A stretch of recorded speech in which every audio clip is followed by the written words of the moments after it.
ನೋಡಿ, ಇದು ನನಗೆ ಸಂಬಂಧಪಟ್ಟ ವಿಚಾರ, ನನ್ನ ವಸ್ತುಗಳ ವಿಚಾರ. ನರ್ತನ ನನ್ನ ಭಾವನೆಗಳ ಜೊತೆ ಆಟ ಆಡಿದಾಳೆ ಅಂತ ನನಗೆ ಗೊತ್ತು. ತಪ್ಪು ಮಾಡಿದಾಳೆ. ಆದ್ರೆ ತಪ್ಪು ಮಾಡ್ದವ್ರಿಗೆಲ್ಲ ಶಿಕ್ಷೆ ಒಂದೇ ದಾರಿ ಅಲ್ಲ. ಮನುಷ್ಯರಾದವರು, ಅವರಲ್ಲಿ ಮನುಷ್ಯತ್ವ ಇರೋರು, ಭಾವನೆಗಳಂದ್ರೆ ಏನು ಅಂತ ಗೊತ್ತಿರೋರು ಈ ತರ ತಪ್ಪು ಮಾಡಲ್ಲ. ಆದ್ರೆ ಭಾವನೆಗಳಿಗೆ ಬೆಲೆನೇ ಗೊತ್ತಿಲ್ಲದೆ ಇರೋರ್ಗೆ ನೀವ್ ಶಿಕ್ಷೆ ಕೊಟ್ರೆ ಅದು ಬಂಡೆ ಕಲ್ ಮೇಲೆ ಮಳೆ ಸುರಿದ ಹಾಗೆ. ಪ್ರಯೋಜನ ಇಲ್ಲ.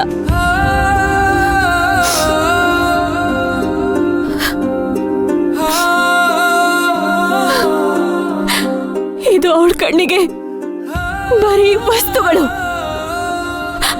ಆದ್ರೆ ಇದ್ರಲ್ಲಿ ಅಡಗಿರೋ ಭಾವನೆಗಳ ಬಗ್ಗೆ ಅವಳಿಗೇನ್ ಗೊತ್ತು? ಅವಳಿಗೆ ಗೊತ್ತಾಗೋದು ಇಲ್ಲ.